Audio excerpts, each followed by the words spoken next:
Welcome to the AEC Groundbreaking Growth Podcast. Hosted by Stambaugh Ness.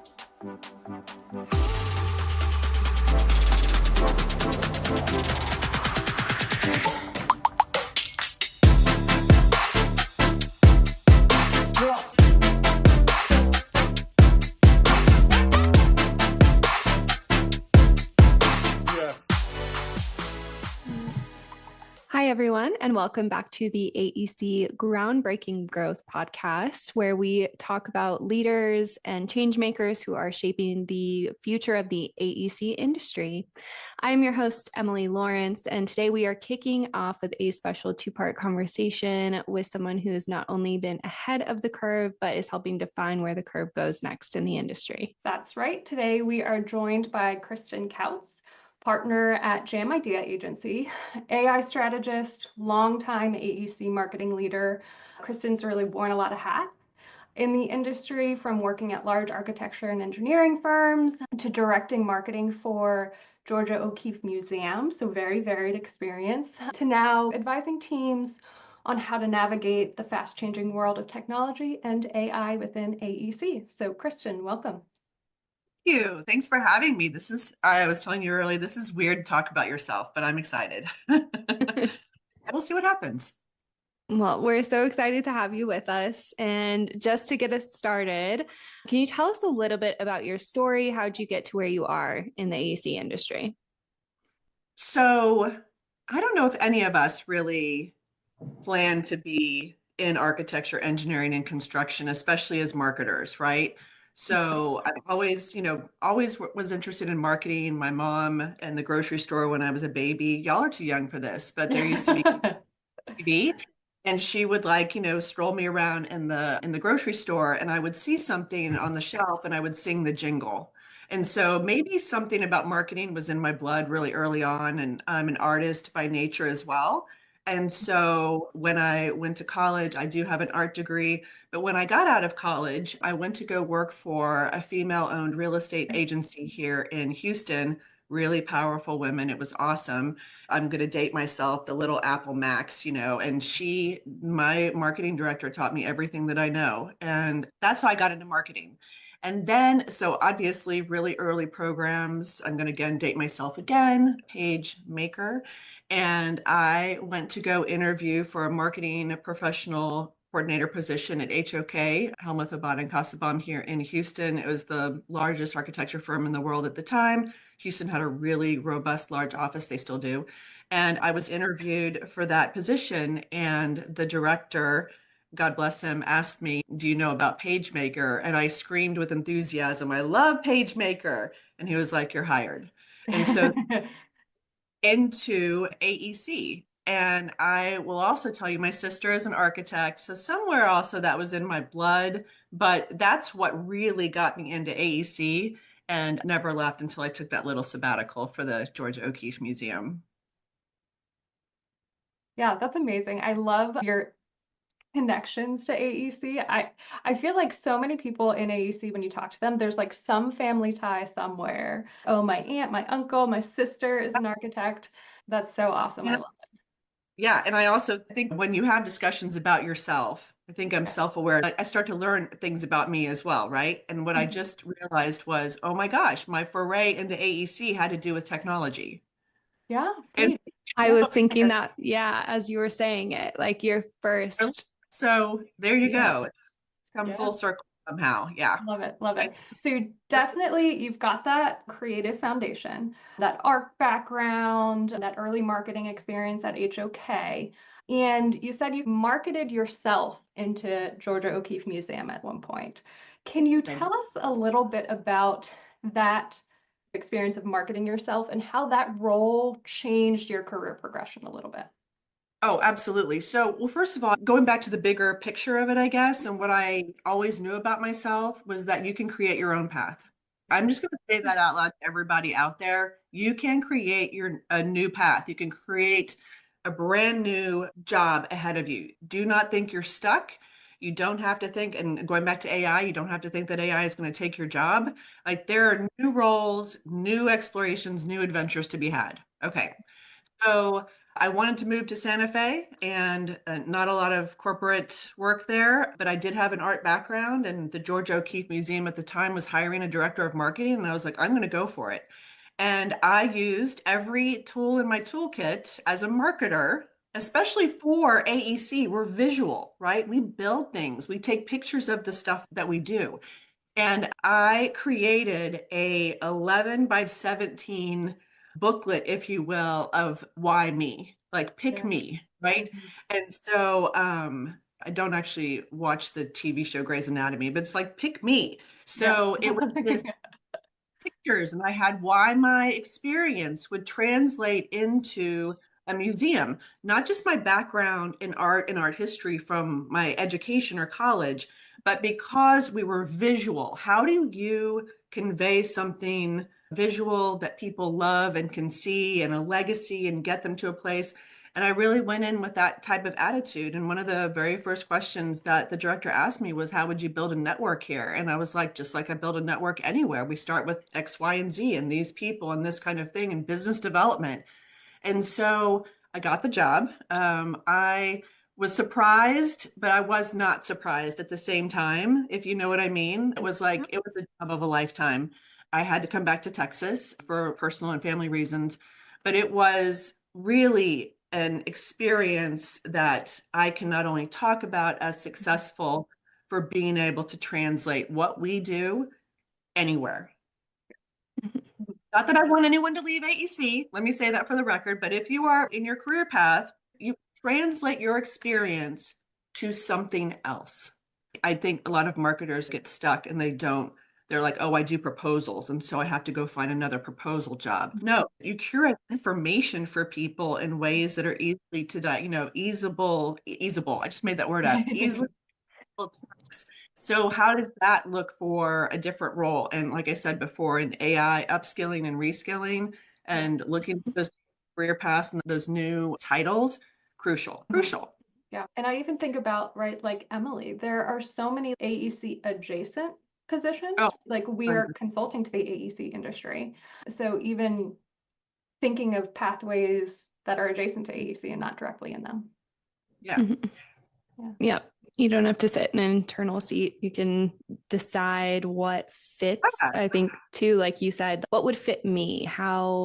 Does my skill set play into a different type of career path and still stay in the same industry? And that's something that we've actually found a lot talking to leaders in the AEC industry, find these different pathways and stuff. I don't think anybody should be put in a box. I don't even think AI should be in a box. And so, you have the power to be what you want to be. I know that sounds too woo-woo, but it's true. It's 100% true. Yeah. I think that's a powerful statement right there. And I kind of want to transition into that. So leading, you've held leadership roles across all kinds of organizations, engineering firms, architecture studios, a museum. How did these experiences help you develop your leadership style? And what did you learn from building these teams and, like you were saying, challenging that status quo? So without sitting here and like really trying to deep dive, the first thing that comes to my mind is, well, first of all, you should ask my teams that. There are probably some who love me and there are probably some who don't love me, right? But I think I build teams that have people who all do what they're supposed to be doing. And by that, I mean, when I hired people, I would always say hire for personality, train for skill. So it would be awesome if they had, let's just say, a proposal person. It would be awesome if they had proposal experience, but truly fitting a person into the team that had the personality to deal with the team, because one person can ruin everything and one person can also bring a team up. So hiring for that personality, training for skill, and letting everybody on your team, I'm not a micromanager at all. So having that ability for them to have the right resources, know what they need to do during their day, but have the right equipment, the right training, the right mentorship, the right peers around them for advice, SMPS, joining those kind of organizations or whatever organization you want to join if we want to expand from marketing, but having that camaraderie around you, I think that's probably, I'm a reluctant leader for sure. Reluctant leader. Yeah. I mean, I love I do love I'm bossy, I guess, and we can edit that out because women aren't supposed to say we're bossy. But I mean, I do know what I want. I get it. I Yeah. have very firm opinions on things, but I really don't like the word boss. But I do like teams. Yeah.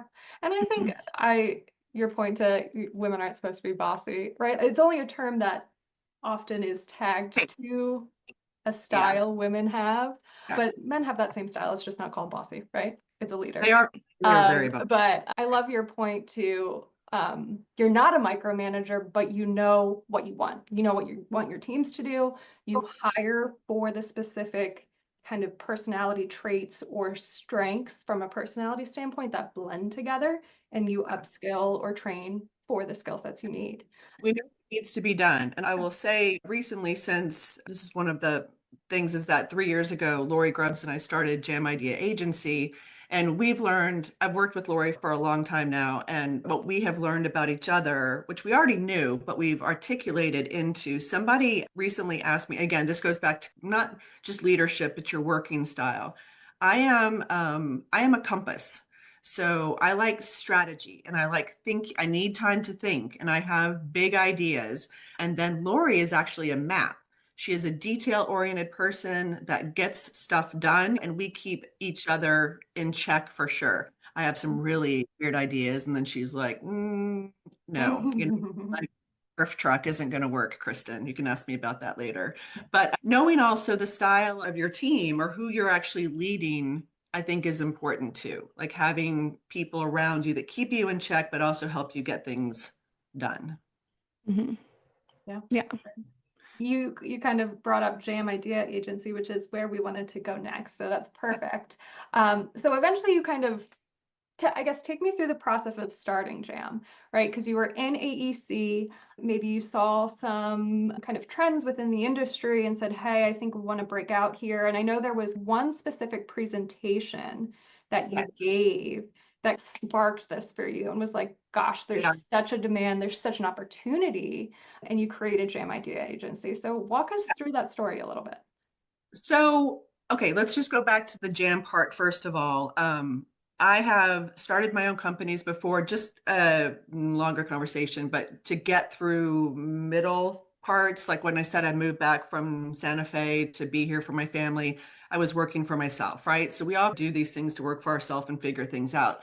So when Lori and I, almost 3 years ago, no, 3 years ago, not almost, a little bit past 3 years, started Jam, it was just time. It was just time for us to start seeing if we could do this stuff on our own, right?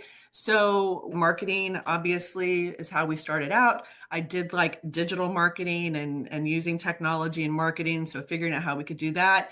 We're just like, let's go do something different. We want to do something different for people who want to market themselves differently.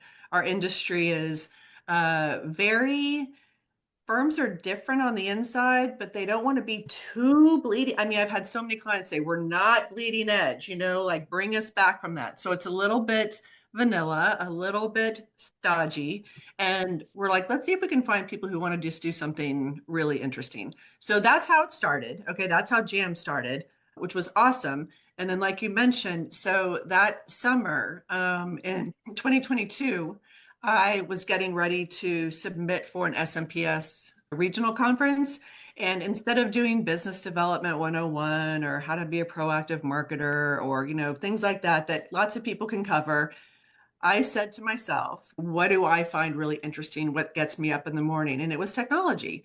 And so I was going to start to put together a presentation. I had about 300 programs, Chrome extensions, apps, platforms that I found to be really neat.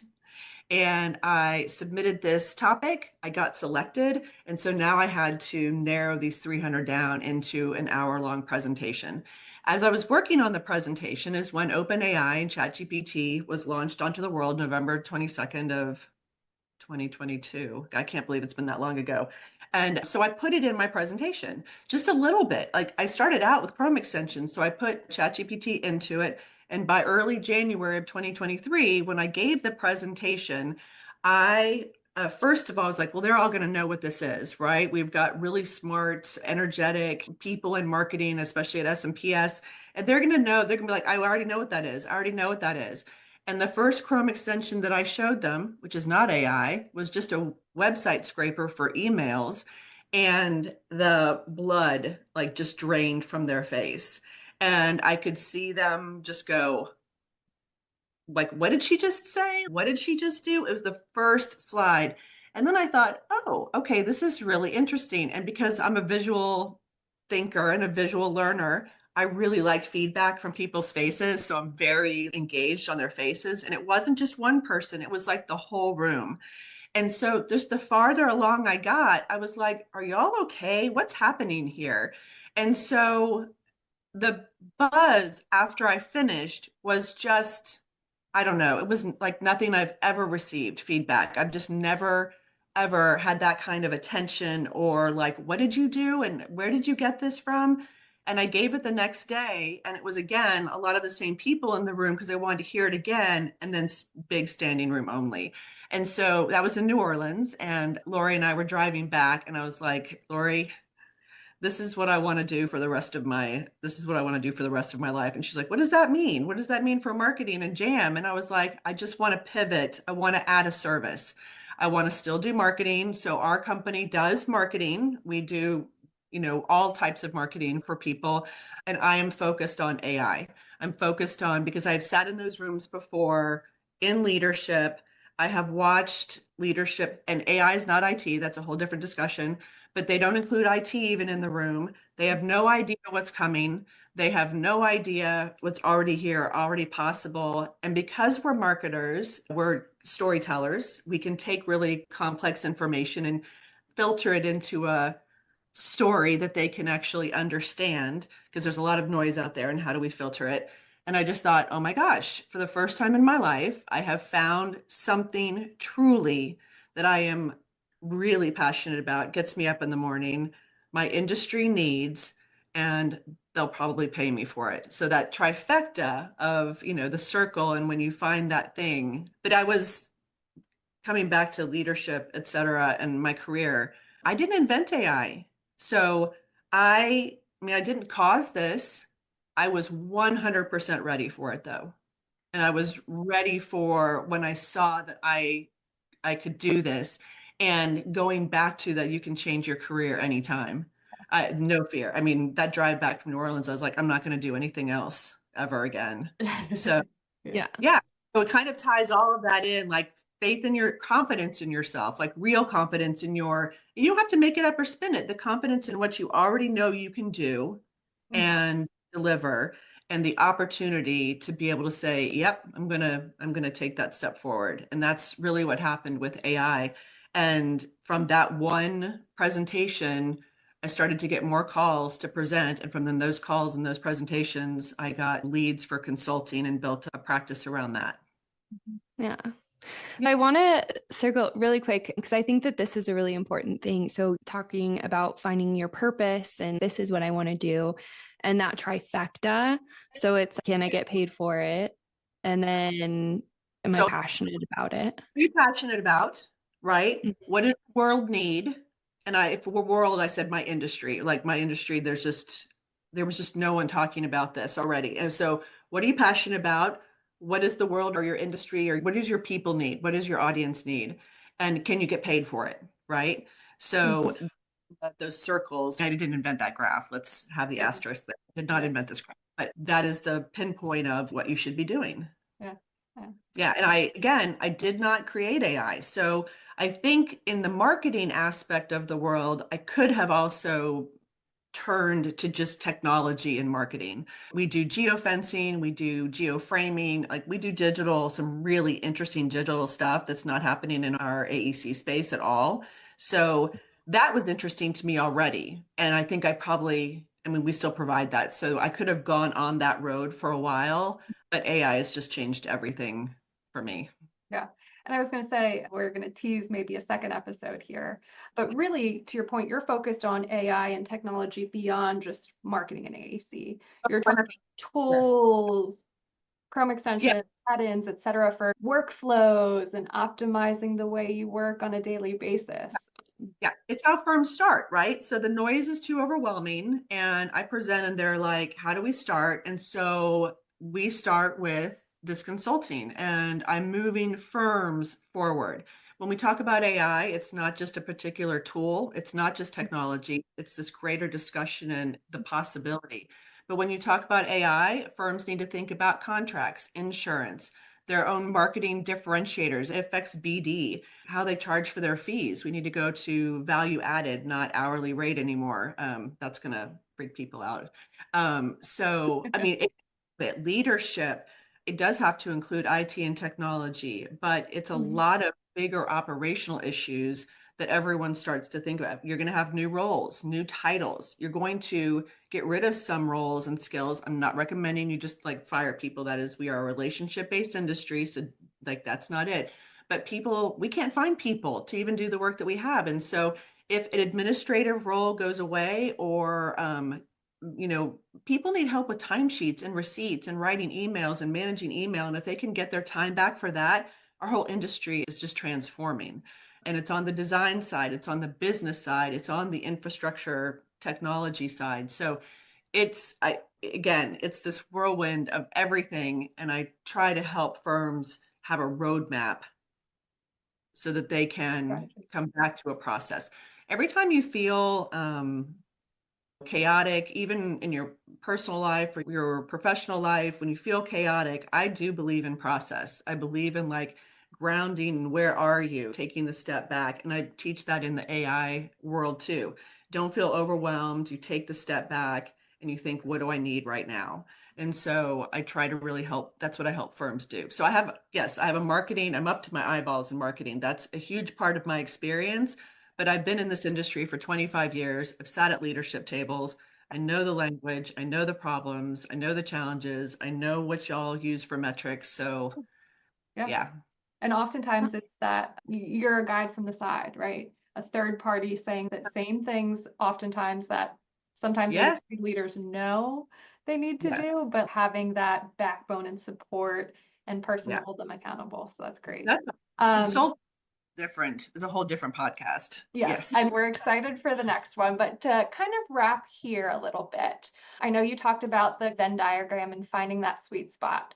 Just kind of one last statement, if you were gonna give some advice to up and coming AEC leaders that want to be innovative and take bold steps in their career, what's one piece of advice you would give them? Okay. Again, I'm just going right off the top of my head. We go with the first answer. Yeah. Leaders in AEC right now, this can be very specific, cannot stop their firm from using AI. So I've had people who have said, oh, AI doesn't really have an older, younger thing either. I've seen people who are older embrace it and younger people who are scared to death of it. So there's no weird age discrimination at the moment with AI. If you are an AEC leader, I want you to think about, even if you personally don't want to use AI and that's just because you haven't been shown it. So let me say that out loud. I'll show it to you and you'll want to use it from using it. So I think for leaders, what I would say is, especially in the world of AI, the most successful leaders I have seen so far have a real, genuine curiosity and enthusiasm for their team to learn and grow. Love that. So it's not specifically about technology, but it's healthy curiosity and letting people explore, learn, grow, upskill. Really a curiosity. I would almost even say an enthusiasm, but I could work with someone who wasn't enthusiastic as long as they were still curious. Well, Kristin, thank you so much for coming on, sharing your story with us today. I know you mentioned at the beginning that it's harder to talk about yourself and share your story than it is to talk about AI. But thank you for coming on, because I think it's a story that everyone needs to hear and can be inspired by. We are just getting started here. So if you're listening, keep an eye out for part 2. As we've mentioned throughout this, our next conversation, we're going to be diving into the AI tools, strategies, and how AEC leaders can use AI in a practical way. We're very excited for that, Kristin. So yeah, more to come with Kristin. Thank you all for listening, and tune in next time to AEC Groundbreaking Growth.